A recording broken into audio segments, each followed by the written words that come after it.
Welcome to Morning Glory Farmstead. My name is Lolly, and this channel is all about gardening, animals, and nature.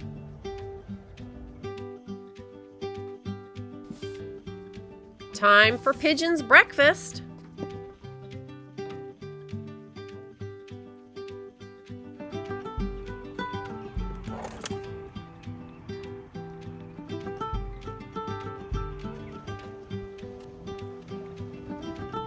And here's Sunny collecting as many seeds as possible because you never know, this could be her last meal. And y'all, look at the shadow on the grass. Did you see that? I love geese, and I was trying to get ready to zoom in on those flowers, but I saw the shadow and then went up to the birds. I love geese, and they were just making so much noise. It was so beautiful. Hey, girl.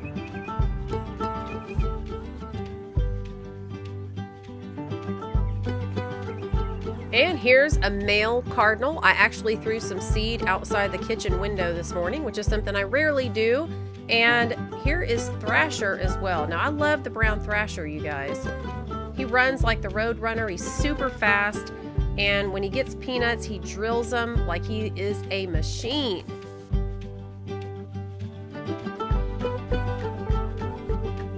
They're both staying over there on the pavers, kind of on the outskirts, just making sure everything is safe and kind of checking out the area because usually the seed is in the feeder.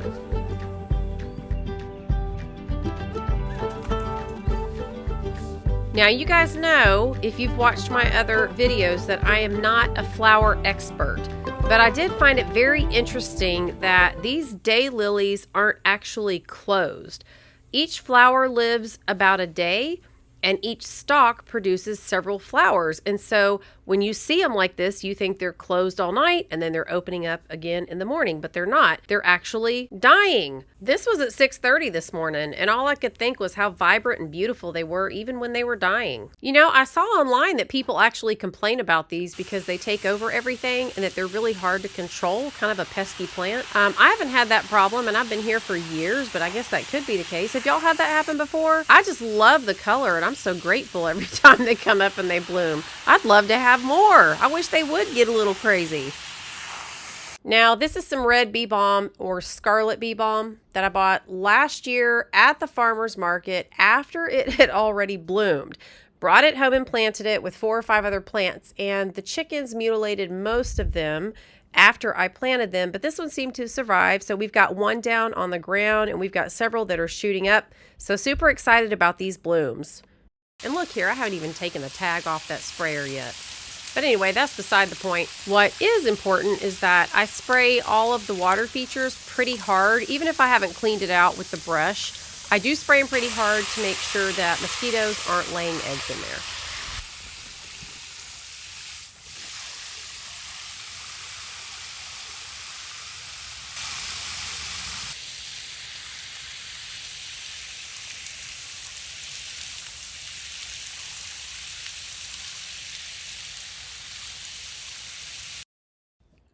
Oh, you guys, do Pops and I have something fun planned for these dogs? It's a new summertime activity.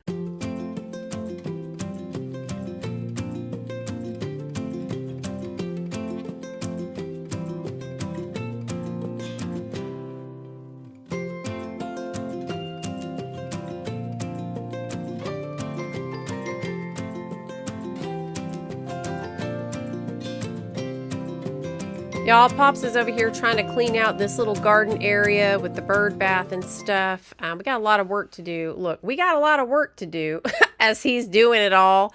I've got 1, maybe 2 azalea bushes left in there. 1 that's actually doing anything. I don't even know what happened. There was 4. Every kind of weed you can think of has grown in that little spot. But I have been bad about not cleaning it out. Number 1, because the first time there was bees under one of the little bricks. And number 2, there was red ants the last time I was over there. So Pops is over there fighting with it today, with the help of Pigeon. All right, so let's take a quick look at some of the things that are going on in the GreenStalk Garden Patio. And then I've got something that's going to make my dogs and my chickens very happy today.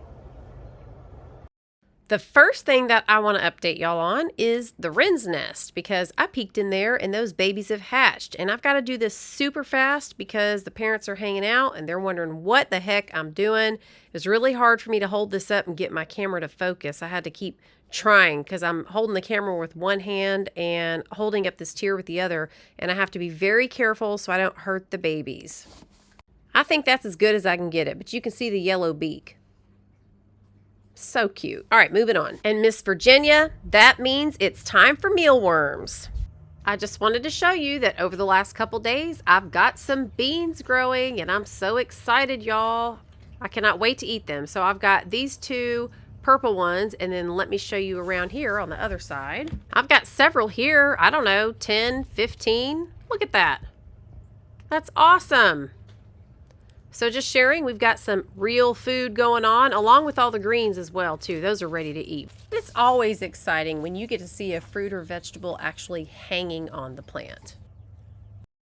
Okay, so I'm going to start with the chickens first. What I've decided to do is go ahead and give them their chicks mix that I was growing in those water reservoirs that I don't use from the GreenStalk. If y'all have watched me, I like to spin and spray. I don't use the watering system even though it works, just because my personality likes to do a little more action with my gardening. So I wanted to use those for the chickens so that they didn't go to waste, and so they've been growing chicks mix for the last 2 to 3 weeks.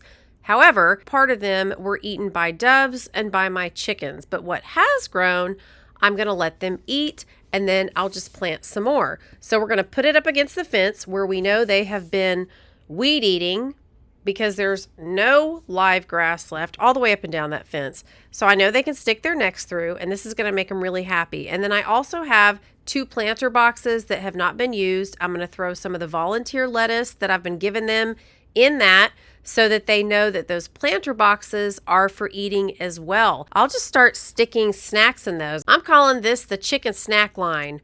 So they can just line up here and get a snack. Whenever I have something, I'll just come and put it out here and try to spread it out so that this way they're not all kind of pecking at the same area at once. If I spread it out, it gives more of them a fair chance. The ones that are faster usually end up with more of the treats, and that's why I try to do so many treats. But I think that this is really going to help even it out, and it's going to make them very happy. So the boxes were a little bit big, and one was even bigger than the other. And so we kind of angled them towards the chickens so that they can actually get their head into it a little bit better.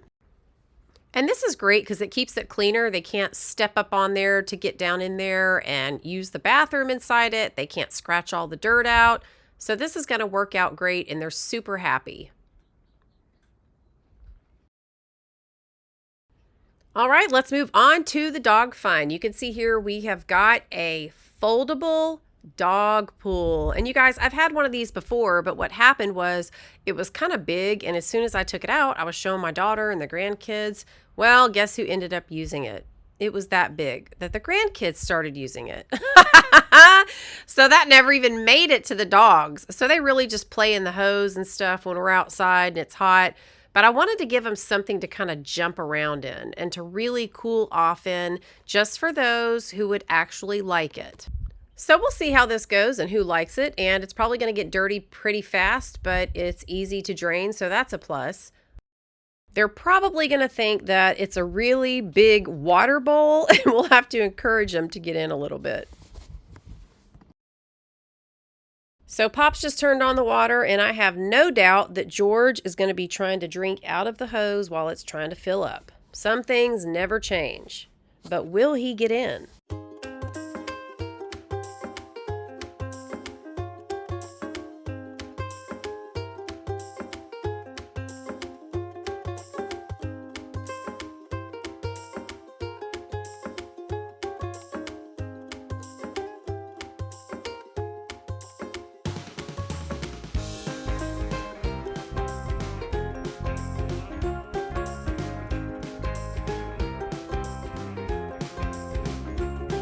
All right, we've got Sadie and George, and Sadie is Great Pyrenees Australian Shepherd Mix.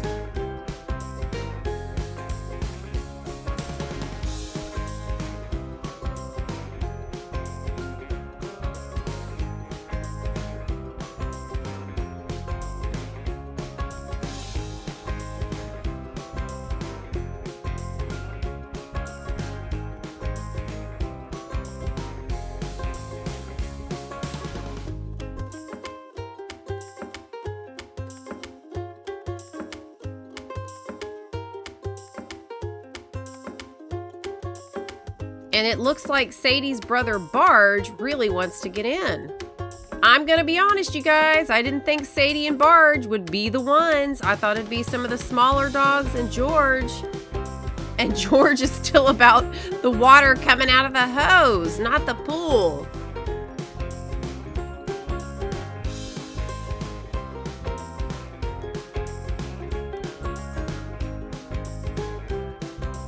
They're all circling it like, what are we supposed to do with this? Now, this is the large, and they have smaller ones. I probably should get a smaller one so that if the little dogs want to get in, they feel comfortable with that.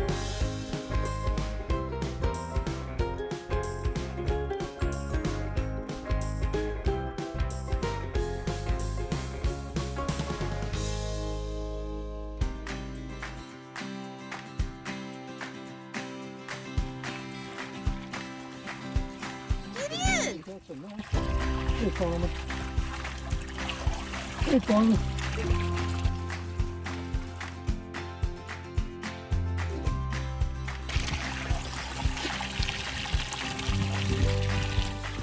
Get in, farmer.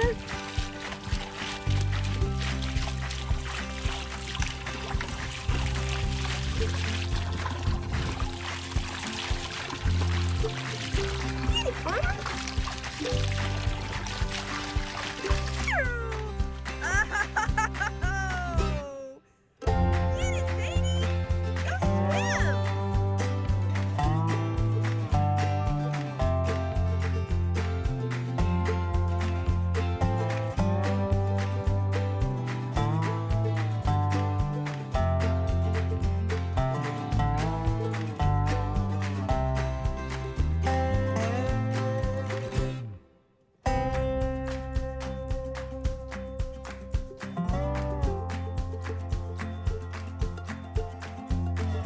Oh, one of the dogs up front just saw some cyclists going by.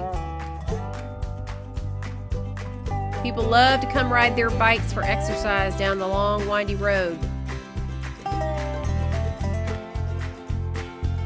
You know, Donka has so much energy and plays so hard. I was hoping she would get in there and have a good time, but she is not having it.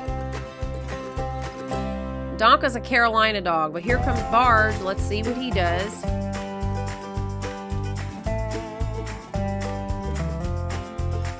Now, he's hot unless it's snowing outside, so I know he's loving it. Buster, he didn't want to get in either. Buster and George are supposed to be Labradoodles, but they don't look like the typical curly ones.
Now he's gonna feel frisky. I knew it.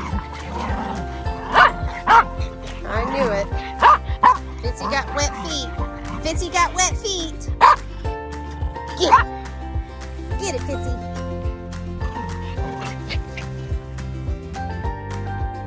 All right, guys, thanks for hanging out with me today. I hope you enjoyed the video. I'll see you real soon in the next one. And until then, y'all have a great couple of days. Bye-bye.